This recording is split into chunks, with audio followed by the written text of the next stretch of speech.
Ese es mi abuelo, tiene 95 años. Así que abuelo, levántate que vas a bailar ahora.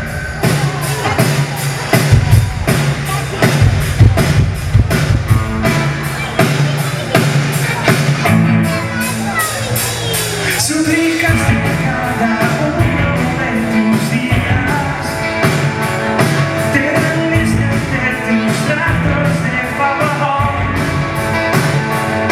convertimos los susurros en las ventanas, nos ganamos las medallas con honor. Ven arriba.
Dando paso a mi perdón, generando rabia, creas confusión.